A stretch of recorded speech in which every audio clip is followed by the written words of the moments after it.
ہاں جی، حوالہ آپ نے سن لیا جس کا تعلق امثال کی کتاب کے پہلے باب کی پہلی چند آیات آپ کے لیے تلاوت کی گئی، اور ان آیات میں آپ کے سامنے کچھ باتیں آئی ہیں، اور اس سے پہلے کہ ہم اس حوالے کی طرف آئیں، آپ کو یہ پتا ہے کہ ہم ترتیب کے ساتھ خدا کا پاک کلام سیکھ رہے ہیں، اور اسی ترتیب میں آگے بڑھتے ہوئے ان دنوں جو کتاب مقدس کا حصہ ہمارے سامنے ہے، کیونکہ جب ہم نے آغاز کیا تھا تو ہم نے اس بات کو سیکھا کہ پہلی 5 کتابیں شریعت کی، اگلی 12 کتابیں تاریخ کی، اور جس حصے پر ہم ابھی موجود ہیں یہ کون سا حصہ ہے؟ حکمت اور شاعری کا اور حکمت کا۔ اور اس میں کتنی کتابیں ہیں؟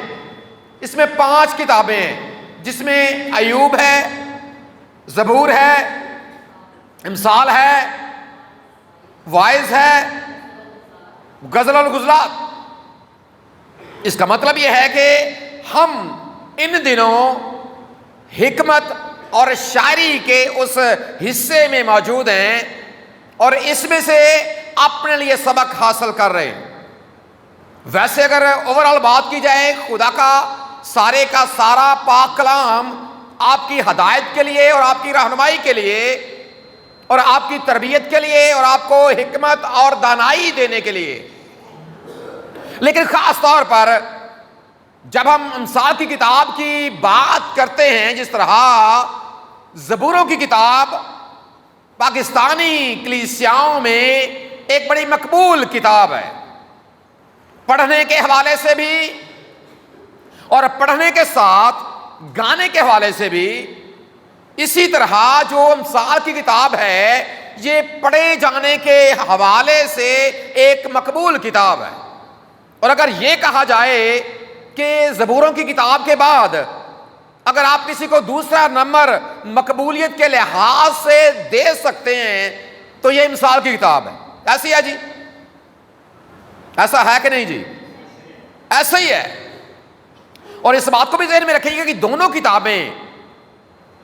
کتابیں بڑی ضروری، اور ہم نے اس بات کو سیکھا زبوروں کے حوالے سے کہ زبوروں کی کتاب ایک ایسی کتاب ہے جو آپ کو خدا کی حضوری میں رہنا سکھاتی۔ کیا کرتی ہے جی؟ یہ آپ کو کہاں پر رہنا؟ خدا کی حضوری میں رہنا، اور پھر اس میں کامیاب ہونا سکھاتی۔ اور اگر زبوروں کی کتاب آپ کو خدا کی حضوری میں کامیاب رہنا سکھاتی ہے، بطور ایماندار یہ آپ کو کامیابی دیتی ہے، تو اس بات کو بھی ذہن میں رکھنا بہت ضروری ہے کہ امثال کی جو کتاب ہے یہ آپ کو بطور انسان اس معاشرے میں کامیاب انسان بناتی۔ کیا آپ ایک معاشرے میں کس طور سے اپنی زندگی میں آگے بڑھ سکتے ہیں؟ اور اس کے لیے ایک مثال بھی دی جاتی ہے کہ اگر زبوروں کی کتاب مقدس میں، یا اسے ایک مثال کے طور پر پیش کیا جاتا ہے کہ وہ سونے کے چھلوں کا ایک صندوقچہ، یعنی کہ اس طور سے قیمتی ہے ہم انسانوں کے لیے کہ یہ بالکل ایسے ہی ہے جیسے ایک صندوقچہ ہمارے پاس ہو، اور اس میں سونے سے بھرے ہوئے جو جواہرات موجود ہیں، سونے کے چھلوں سے بھرا ہوا ایک صندوقچہ زبوروں کی کتاب کو اس سے تشبیہ دی جاتی ہے۔ اور پھر اس کے ساتھ چونکہ امثال کی کتاب ہے اور یہ بھی بڑی مقبول کتاب ہے، اور اس کے حوالے سے کہا جاتا ہے کہ یہ سونے کی کڑیوں کی ایک زنجیر ہے۔ کیا ہے جی؟ سونے کی کڑیوں کی ایک زنجیر، اور زنجیر سے مراد وہ چین جو آپ اپنے گلے میں بھی پہنتے ہیں، بڑے شوق کے ساتھ آپ جو سونے کی زنجیر ہے، سونے کی چین ہے، وہ ایک زیور کے طور پر اپنے گلے میں پہنتے ہیں۔ اور جب کتاب مقدس کی اس کتاب کے حوالے سے یہ بات کی گئی کہ یہ بھی سونے کی کڑیوں کی ایک زنجیر ہے، تو پھر اس کا مطلب یہ ہے کہ اس زیور کو پہننا، جب آپ اس کو پہن لیتے ہیں اگر آپ اس صندوق میں سے ایک چھلا لے کر پہنتے ہیں، اس کا مطلب یہ ہے کہ آپ خدا کی حضوری میں کامیاب ہوتے ہیں۔ اور اگر آپ اس چین کو اپنے گلے میں پہنتے ہیں، جس کے حوالے سے اگر آپ یہ حوالہ جو ابھی بیٹی تلاوت کر رہی تھی، اگر آپ اسی حوالے میں تھوڑا سا آگے بڑھ جاتے ہیں تو وہاں پر اگر آپ کو یہ باتیں لکھی ہوئی ملتی ہیں کہ اگر آپ 8ویں آیت کو پڑھتے ہیں، وہاں پر لکھا ہے کہ اے میرے بیٹے، اپنی باپ کی تربیت پر کان لگا اور اپنی ماں کی تعلیم کو ترک نہ کر، کیونکہ وہ تیرے سر کے لیے زینت کا صحرا اور تیرے گلے کے لیے توق ہوں گی۔ تیرے گلے کے لیے کیا ہوگا؟ تیرے گلے کے لیے توق، یعنی کہ ایک ایسا زیور جو گلے میں پہنا ہوا خوبصورت لگتا ہے، یہ آپ کی خوبصورتی کو 4 چاند لگا دیتا۔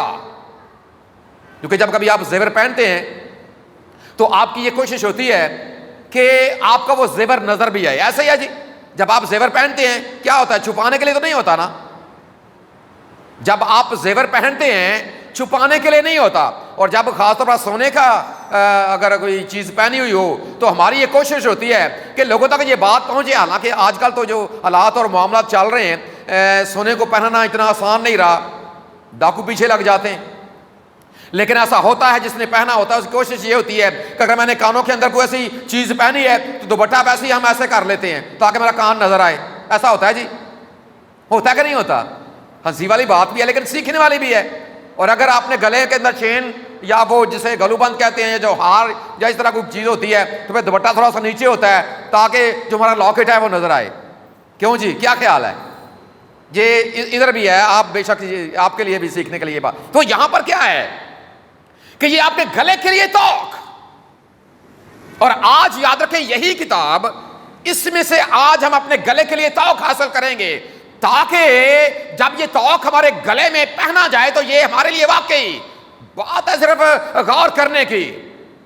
آپ اس معاشرے میں کیونکہ کامیابی کے لیے ضروری ہے، اور یہ بات بھی یاد رکھیں جب آپ اسے خدا کا پاک کلام سمجھ کر، عام بات نہیں، جب آپ اسے خدا کا کلام سمجھ کر، چونکہ یہ پاک کلام کا حصہ ہے، اس میں کوئی شک نہیں ہے کہ اسے لکھنے والا خدا کا بندہ مقدس سلیمان ہے، لیکن چونکہ یہ پاک کلام کا حصہ ہے سو یہ آپ کو ایک کامیاب انسان بھی بناتی ہے یہ کتاب۔ اور چونکہ آپ اسے خدا کا کلام سمجھ کر لے رہے ہیں، اس کا مطلب یہ ہے کہ یہ اسے آپ کو ایک کامیاب ایماندار بھی بناتی۔ اور اپنی زندگی میں ہمیشہ اس بات کو ذہن میں رکھیں کہ ہم صرف انسان نہیں ہیں،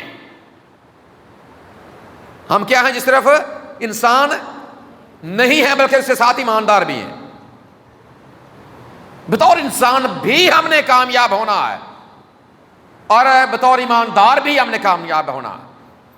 اور یہ کتاب ان دونوں چیزوں کے لیے بظاہر یہ ہمیں دنیا داری میں رہنا سکھاتی ہے، لیکن دنیا داری میں سیکھنے کے رہنے کے لیے جب ہم اس کو سیکھتے ہیں اور ہم اسے لے رہے ہیں خدا کے کلام کے طور پر، اور جب آپ اسے خدا کے کلام کے طور پر لے رہے ہیں، اس کا مطلب یہ ہے کہ آپ خدا کے احکامات کو اپنے سامنے رکھ رہے ہیں، اور جب آپ خدا کے احکامات کو اپنے سامنے رکھ رہے ہیں اس کا مطلب یہ ہے کہ آپ ایماندار ہیں۔ سو یہ آپ اس کتاب پر عمل کر کے ایک طرح سے ایک تیر سے 2 شکار کر رہے ہوتے ہیں۔ سو ان باتوں کو ذہن میں رکھنا بڑا ضروری ہے، اور یہ کتاب ایک انتہائی اہم کتاب ہے۔ اسے لکھنے والا خدا کا بندہ مقدس سلیمان، جس نے خدا سے حکمت اور دانائی، اور جب آپ نے جو پہلی آیت بیٹی نے ہمارے لیے دوسری آیت تلاوت بھی کی ہے، وہاں پر ہے حکمت اور تربیت حاصل کرنے کے لیے۔ کیا کرنے کے لیے جی؟ حکمت اور تربیت حاصل کرنے کے لیے۔ اور لکھی اس شخص نے ہے جس کے بارے میں خدا نے خود کہا کہ تیری مانند نہ تو اب تک کوئی ہے اور نہ تیرے بعد کوئی۔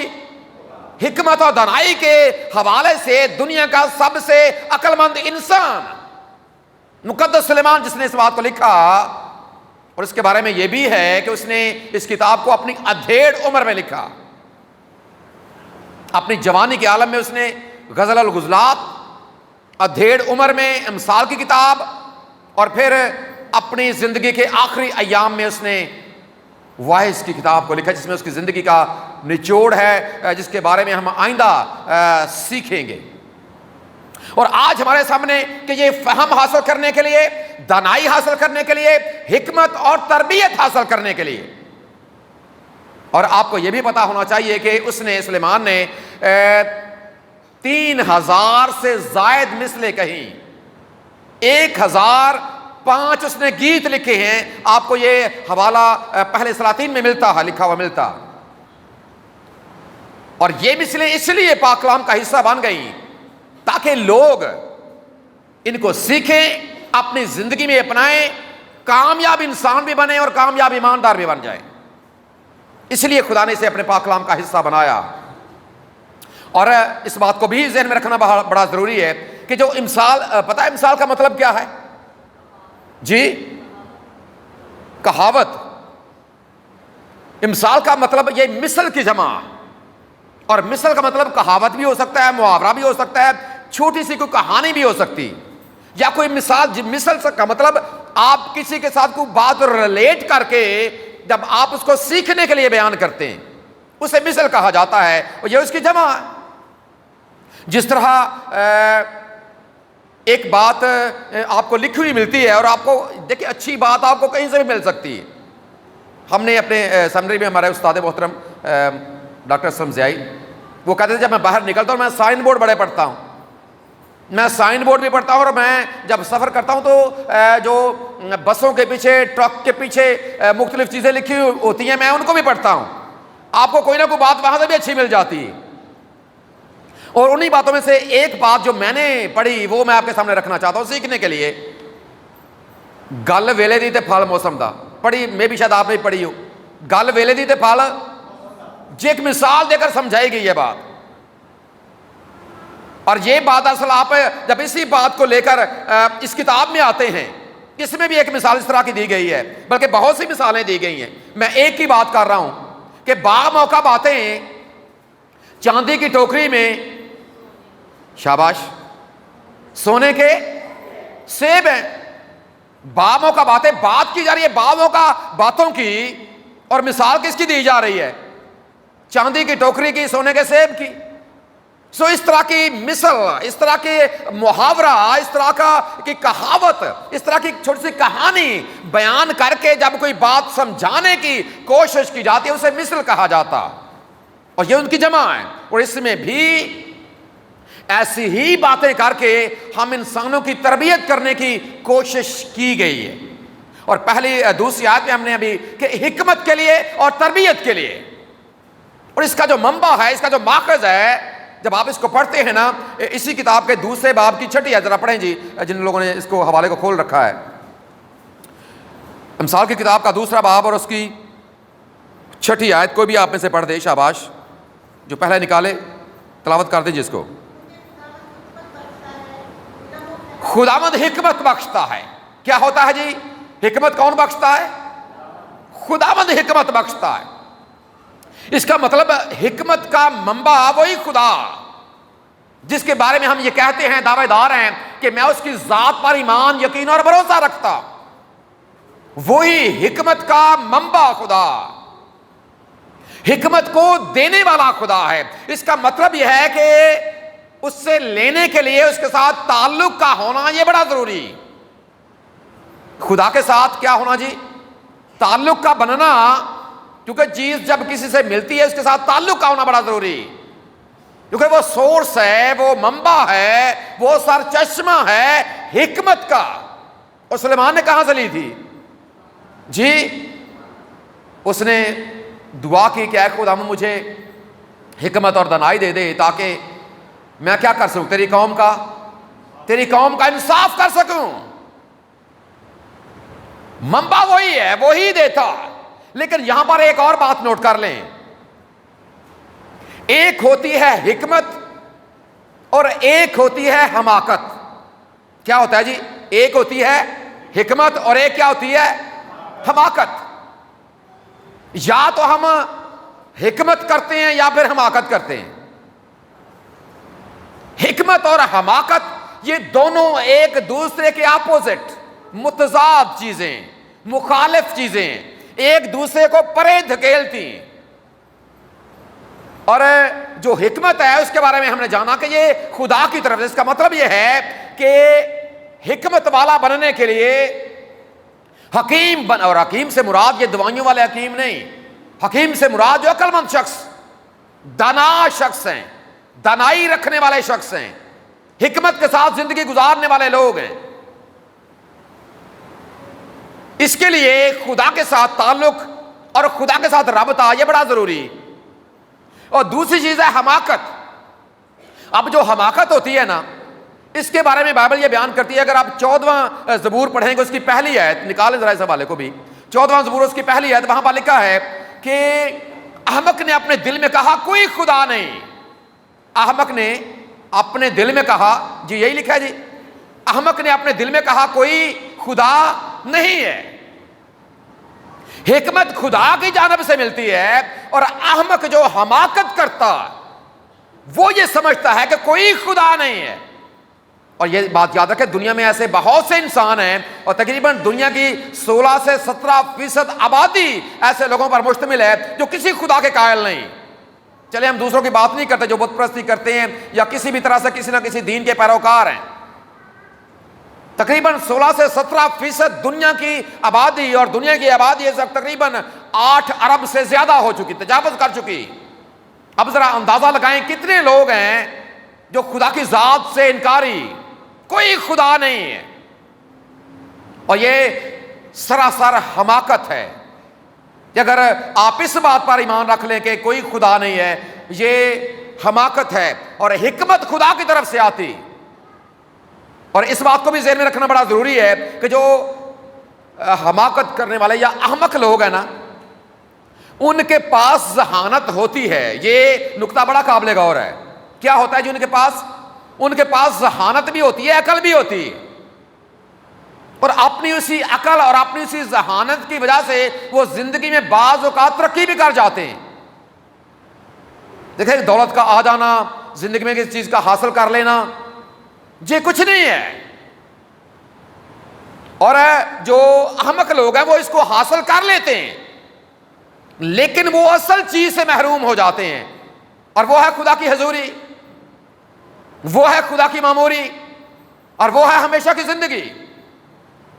احمق لوگ اپنی زندگی میں اپنی ذہانت سے کام لے کر، اپنی عقل سے کام لے کر وہ آگے بڑھ جاتے ہیں، حالانکہ ان کو بھی خدا ہی نہیں ہوتی ہے، چونکہ آسمانی سب کو خدا ہی سب کچھ، سب چیزوں کا پیدا کرنے والا خالق اور مالک ہے، انسان کو بنانے والا بھی وہی ہے۔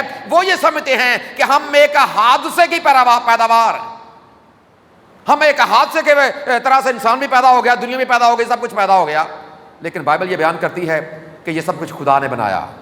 ہم اس بات پر ایمان، یقین اور بھروسہ رکھتے ہیں۔ حکمت حاصل کرنے کے لیے، اور حکمت یاد رکھیں آپ کو نہ صرف کامیابی اس دنیا میں سکھاتی ہے، آگے بڑھنا سکھاتی ہے، بلکہ اس کے ساتھ یہ آپ کا تعلق آپ کے خدا کے ساتھ بنائے رکھتی۔ اس کا حاصل کرنا یا اس کو لینا ضروری ہے، بہت ضروری ہے، اور اس کا منبع صرف اور صرف قادر مطلق خدا، وہی ہمیں حکمت اور وہی ہمیں دانائی بھی عطا کرتا ہے۔ اور جب ہم اسی بات کو آگے بڑھاتے ہیں، اور ابھی ہم نے جو آیت دوسری پڑھی بھی، حکمت اور تربیت کے لیے، کس کے لیے جی؟ تربیت کے لیے۔ تربیت کیا ہوتی ہے؟ تربیت کیا ہوتی ہے؟ کبھی آپ نے تربیت لی ہے؟ کبھی کوئی ٹریننگ زندگی میں آپ نے لی ہو؟ زندگی میں کبھی آپ نے کوئی ٹریننگ، کوئی ایسا شخص یہاں پر بیٹھا ہو جس نے کوئی ٹریننگ حاصل کی ہے؟ کوئی بھی ٹریننگ آپ نے لی ہے زندگی میں؟ کوئی ہے؟ کسی نے کبھی کوئی ٹریننگ نہیں لی؟ آپ نے ٹریننگ لی ہے، آپ ابھی ٹریننگ کر بھی رہے ہیں، جی شاباش۔ کیا ٹریننگ لی ہے آپ نے بیٹا؟ کیا سیکھا آپ نے؟ جی جی، لیب کی ٹریننگ بھی ہے اس میں، اور پچھلے دنوں آپ کے ہاں جو آئے ہوئے تھے وہ ریسکیو والے آئے تھے، وہ ٹریننگ۔ اب جو ٹریننگ، اس کا مطلب ہے تربیت۔ کچھ باتیں ہیں جو آپ کتابوں میں لکھی ہوئی آپ کو ملتی ہیں، لیکن آپ پھر اس کے ساتھ اس کو اپنے تجربے سے بھی گزارتے ہیں۔ ایسی ہے بیٹا، جب وہ بات تجربے میں سے گزرتی ہے، یہ تربیت ہوتی ہے۔ اور تربیت میں یہ بات یاد رکھیں، کسی بھی چیز میں کامیابی کے لیے بہت ضروری۔ اب یہ جو باتیں کی گئی ہیں، امثال کی کتاب میں یہ اگر تربیت کے لیے ہیں، اور تربیت ایک ایسی چیز ہے، جب آپ اس کو اصل مطلب میں پڑھتے ہیں نا تربیت کے حوالے سے، تو تربیت کا مطلب ہے، اس کے لیے لفظ وہی استعمال ہوا ہے جو کسی گھوڑے کو سدھانے کے لیے استعمال ہوتا۔ جب کوئی گھوڑا سدھایا جاتا، اور گھوڑا دیکھیں جب وہ پیدا ہوتا ہے نا، گھوڑے کہ ہاں وہ پیدا ہوا، بڑا ہو گیا، اگر آپ اس کو کسی کام میں لانا چاہتے ہیں، آج کل تو وہ رواج ختم ہو گیا ہے، لیکن ایک وقت تھا ٹانگے بڑے عام تھے ہمارے ملک میں، کیا تھا جی، اور ہمارے ایریے میں بھی ٹانگے بڑے، اور ادھر علی پور چٹھا میں بھی بڑے ٹانگے چلتے رہے ہیں، بڑے ٹانگے عام تھے۔ کیا آپ یہ سمجھتے ہیں کہ جو گھوڑا ہوتا تھا ڈائریکٹ وہ بڑا ہوا، جوان ہوا، اسے جوت لیتے تھے ٹانگے کے اندر؟ ایسا نہیں ہوتا تھا، اس کے لیے اس کی باقاعدہ تربیت، ٹریننگ ہوتی تھی۔ اگر آپ اسے ڈائریکٹ جوتیں گے نا تو وہ اتنا پاورفل جانور ہے، طاقتور جانور ہے گھوڑا، تو وہ تو آپ کو دلتیاں مار کے زخمی کرے گا، آپ کا ٹانگا بھی توڑ دے گا وہ۔ لیکن اگر آپ اس کی تربیت کر دیتے ہیں نا تو پھر آپ جس طرف چاہے موڑ لیتے ہیں اس کو وہ بریک بھی پھر لگاتا ہے، کھڑا بھی ہو جاتا ہے، چلتا بھی ہے، مڑ بھی جاتا ہے، دائیں بھی مڑتا ہے، بائیں بھی مڑتا ہے، سپیڈ بھی بڑھاتا ہے۔ اب یہ کوچوان کو پتا ہوتا ہے کہ کیسے کیسے اس نے، کیونکہ وجہ کیا ہے، اس کی تربیت ہو چکی۔ اور یہاں پر بھی وہی لفظ ہے، اور اس زمانے میں جب گھوڑوں کی تربیت ہوتی تھی تو یہ جنگ کے لیے سدھائے جاتے تھے، اور سدھایا ہوا جانور آپ کے لیے، اور چونکہ یہ طاقت کی علامت بھی ہے، اور آج کا بھی بہت سی ایسی چیزیں ہیں جنہیں ہارس پاور کا نام دیا جاتا ہے۔ مثال کے طور پر جو گھروں کے اندر موٹریں لگی ہوئی ہیں جی، یہ ہاف کی ہے، آدھی کی ہے، آدھا ہارس پاور ہے، 1 ہارس پاور ہے، 2 ہارس پاور ہے، 3 ہارس پاور ہے، ایسا ہے جی۔ یعنی کہ طاقت کے لحاظ سے بھی یہ طاقت کی علامت بھی ہے، اور یہ چیزیں اس طور سے جانی اور پہچانی جاتی ہیں کہ اس کے اندر، یعنی کہ اگر ایک موٹر 1 ہارس پاور کی مثال کے تو وہ یہ ایک پیمانہ مقرر کر دیا گیا ہے کہ اس کے اندر اتنی پاور ہے جتنی ایک گھوڑے کے اندر ہوتی ہے، 2 ہارس پاور 2 گھوڑوں کے برابر۔ ہم اس کو اس طور سے بھی لیتے ہیں، لیکن جب یہ سدھایا جاتا ہے، اس کو سدھانا بھی اتنا آسان نہیں ہے، لیکن جب سدھایا جاتا ہے تو یہ ہمارے لیے فائدہ مند بن جاتا ہے، چاہے وہ ٹانگے میں جوتا جائے، جنگ میں استعمال ہو، یا ویسے گھڑ سواری کے لیے استعمال ہو۔ اب گھڑ سواری کے حوالے سے بیٹا یہاں پر بیٹھا ہے، مجھے بات یاد آ گئی ہے، بیٹا آپ بھی وہ کرتے ہیں، کیا اسے کہتے ہیں جی؟ آپ جب یہ کرتے ہیں تو کیا آپ ڈائریکٹ جو آتے ہیں جناب کسی سے کہیں سے بھی گھوڑا اٹھا لیا، آپ اس کے اوپر بیٹھ جاتے ہیں؟ اس کو پہلے ٹریننگ دیتے ہیں، پھر کہیں جا کر آپ، اور جب تک گھوڑے کی ٹریننگ نہیں ہوتی، یاد رکھیں بالکل یہی بطور انسان جب آپ بھی تربیت کے مرحلے میں سے نہیں گزرتے، اور تربیت کرتا ہے خدا کا پاک کلام، جب آپ اس تربیت میں جب تک گزریں گے نہیں، نہ تو آپ کامیاب انسان بن سکتے ہیں اور نہ آپ کامیاب ایماندار بن سکتے ہیں۔ شاید آپ اپنی عقل استعمال کر کے آپ دولت تو کما لیں گے، آپ شاید بہت کچھ اکٹھا تو کر لیں گے، لیکن خدا کی نظر میں نہ تو آپ بطور انسان کامیاب ہیں اور نہ بطور ایماندار آپ کامیاب ہیں۔ اس کے لیے ضروری ہے کہ آپ کی تنبیہ کی جائے، اس کے لیے ضروری ہے کہ آپ کی کانٹ چھانٹ کی جائے، اس کے لیے ضروری ہے کہ آپ خدا کے پاک کلام سے تربیت پائیں۔ اور خدا نے اسی لیے اپنا پاک کلام دیا ہے، یہ ویسے نہیں آپ کے قدموں کے لیے چراغ اور آپ کی راہ کے لیے روشنی بن جاتا۔ جب تک آپ اس ٹریننگ کے مرحلے میں سے نہیں گزرتے، یہ مرحلہ مشکل ضرور ہوتا ہے، گھوڑا بھی ایسے نہیں سدھایا جاتا، بڑی مشکل میں سے، پریشانیوں میں سے گزرنا پڑتا ہے۔ بعض اوقات جو ٹرینر ہوتے ہیں اسے جوکی غالباً کہا جاتا ہے، وہ زخمی بھی ہوتا ہے بیٹا، ایسا وہ جوکیوں کو زخمی کر دیتے ہیں۔ دیکھیں جب جو پوری اس کی ٹریننگ ہو جاتی ہے، آپ نے سرکس میں بھی کئی گھوڑے کرتب دکھاتے ہوئے دیکھیں، ان کو سدھایا جاتا ہے۔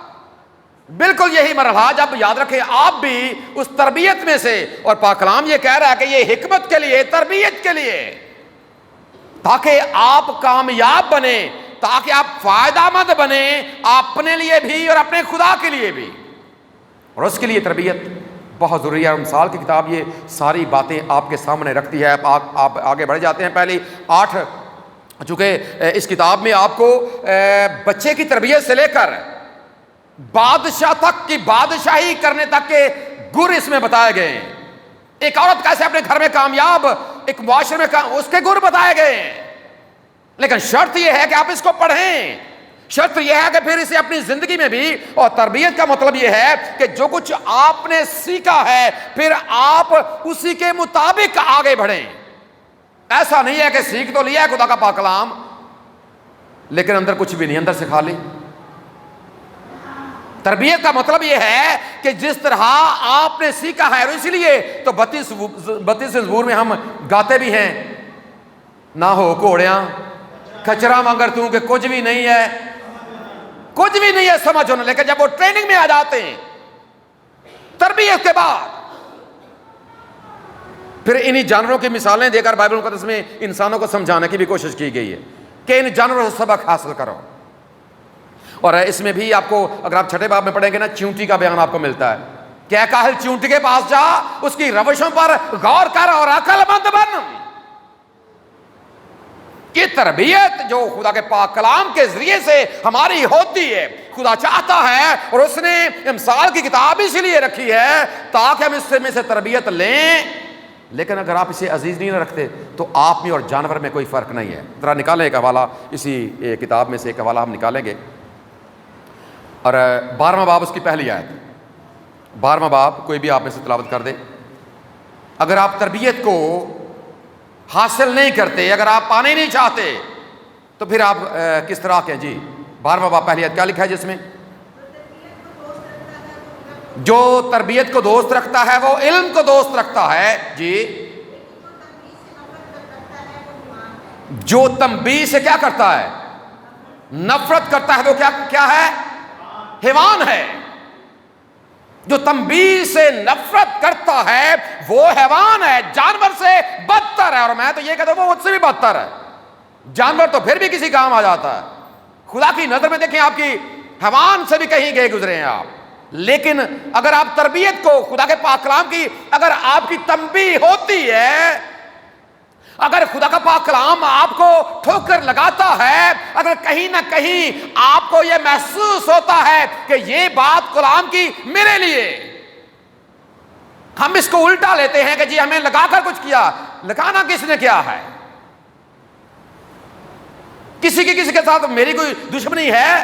آپ کے ساتھ اگر دیکھیں، میرا اگر باپ فوت ہو چکا ہے تو آپ میں سے تو کسی نے نہیں مارا، جب میں آپ کے ساتھ کسی جائیداد میں شریک تو نہیں ہوں، میری آپ کی کیا دشمنی ہے؟ اگر پاک کلام میں سے یاد رکھے کوئی بات ہوتی ہے تو یہ تربیت کے لیے ہے، اور تربیت آسان نہیں ہوتی، تکلیف بھی ہوتی ہے اس کو سیکھنے کے لیے، اور پاک کلام یہی چاہتا ہے کہ جو تربیت کو عزیز رکھتا ہے، علم کو عزیز رکھتا ہے، لیکن جو تنبیہ کو کیا کرتا ہے؟ نفرت کرتا ہے، وہ کیا ہے؟ پاک کلام کی بات ہے، یہ میری نہیں، اور یہ اس لیے باتیں لکھی گئی ہیں تاکہ ہم حکمت، آگے کیا ہے، اگر آپ جہاں سے بیٹی نے آغاز کیا تھا وہ ساری باتیں پڑھیں تاکہ ہم حکمت حاصل کریں، تاکہ ہم دانائی حاصل کریں، تاکہ ہم آگے بڑھیں، زندگی میں کامیاب ہوں۔ خدا ہمیں کامیاب دیکھنا چاہتا۔ اور اگر آپ 30ویں باب کی دوسری آیت کو پڑھتے ہیں اسی کتاب کی، وہاں پر بھی لکھا ہے، وہاں پر بھی خدا کا ایک بندہ، ذرا پڑھ لیں جی اس آیت کو بھی، وہ کیا کہتا ہے اس کے بارے میں؟ جی دوسری آیت،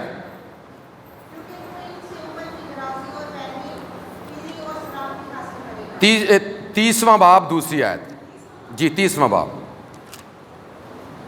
شاباش، 30 باب نمبر 30۔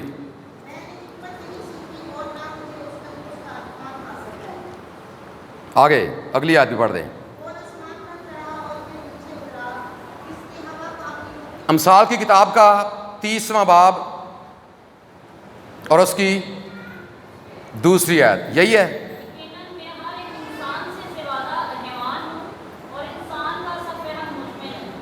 جی آگے کیا ہے؟ میں نے حکمت نہیں سیکھی، چونکہ میں حکمت نہیں سیکھی اس لیے وہ کیا کہہ رہا ہے کہ میں اس دنیا کے سب انسانوں سے زیادہ کیا ہوں؟ حیوان ہوں۔ کیا یہ اپنی غلطی مان رہا ہے؟ یہ تسلیم کرنا بڑا ضروری ہے کہ ہم ہمیشہ کیا ہماری بطور انسان یہ ہم دوسرے پر کیچڑ اچھالتے ہیں، لیکن اپنے اندر. اور میں نے آپ کو ایک دن ایک شعر سنایا تھا، شاید آپ کو یاد ہوگا. شعر ویسے مجھے کم یاد رہتے ہیں، لیکن فراز تمام عمر یہ بھول کرتا رہا. فراز یاد ہے کسی کو؟ فراز تمام عمر یہ بھول کرتا رہا، دھول چہرے پہ تھی آئینہ صاف کرتا رہا. دیکھیں جو آئینہ ہے اس کا کیا، جو ہمارے چہرے کے اوپر ہوگا وہی دکھائے گا. ہم اسے رگڑتے ہیں کہ شاید یہی گندا،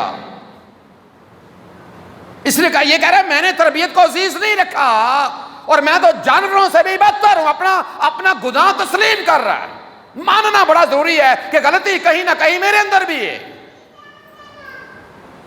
اس لیے خدا یسوع مسیح نے کہا تھا کہ ہم دوسرے سے کہتے ہیں کہ لیا تیرا کیا نکالوں، تنکا نکالوں، اور شتیر پر کبھی ہم نے غور.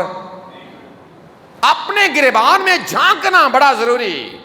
یہی تربیت ہے، اصل میں یہی تربیت ہے. اور امثال کی کتاب آپ کے سامنے بار بار آپ اس کو پڑھتے چلے جائیں، بار بار اسی طرح کی باتیں آپ کے سامنے رکھے گی. اور آج یہ موقع ہے حکمت سیکھنے کا. اگر آپ کے پاس پہلے سے ہے، خدا کے ساتھ جڑے ہوئے ہیں، بڑی خوبصورت بات ہے. لیکن اگر آپ 8واں باب پڑھتے ہیں اور 8ویں باب کی ذرا 12ویں آیت کو پڑھیں جی، آپ میں سے کوئی بھی اپیل کے طور پر. 8واں باب اور اس کی 12ویں آیت.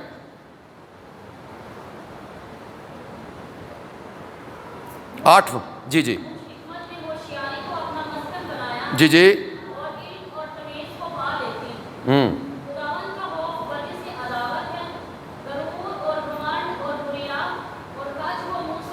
کاج کو منہ سے. اگر آپ آگے اس میں پڑھتے جائیں گے نا اسی باب کو، تو جس میں پہلے باب کی کچھ آیات میں بھی اور یہاں پر بھی کہ حکمت پکارتی ہے، حکمت پکار رہی ہے گلی اور کوچوں میں. اور وہاں پر 3 چیزوں کا آپ کو ذکر ملتا ہے کہ وہ جہاں پر سڑکیں ملتی ہیں، راہوں پر جہاں پر سڑکیں ملتی ہیں وہاں پر، اور شہر کے پھاٹکوں پر حکمت پکار رہی ہے کہ کوئی ہے مجھے پانے والا، کوئی ہے جو میرا امیدوار، کوئی ہے جو مجھے حاصل کرنے والا. اور آج یہی پکار خدا کے پاک کلام میں سے آپ تک بھی پہنچی. آج یہ پکار آپ کے سامنے بھی ہے. حکمت پکار رہی ہے کہ مجھے، اور یہ وقت اس وقت تک ہے، میں بھی وقت ہمارے پاس نہ بچے. کب تک وقت ہے ہمیں کوئی پتہ نہیں ہے. اور یہ تینوں جگہوں جن کا ذکر کیا گیا ہے، اگر آپ آگے پڑھیں گے آپ کے سامنے یہ بات آ جائے گی کہ اگر آپ اس کی بات کریں، چوراہوں کی بات کریں جہاں پر لوگ زیادہ ہوتے ہیں. پھر جب آپ اس زمانے پھاٹک کی بات کرتے ہیں جہاں پر عدل و انصاف ہوتا تھا، لوگ مختلف معاملوں کو لے کر وہاں پر اکٹھے ہوتے تھے. راستوں کی بات کر لیں، چوراہوں کی بات کر لیں. پھر جہاں پر کاروبار ہوتا ہے وہاں کی بات، وہاں پر کاروبار بھی چوراہوں پر ہوتا تھا. سو رش والی جگہوں پر وہاں پر حکمت پکارتی ہے. اور آج یاد رکھیں یہ حکمت یہاں پر بھی پکار رہی.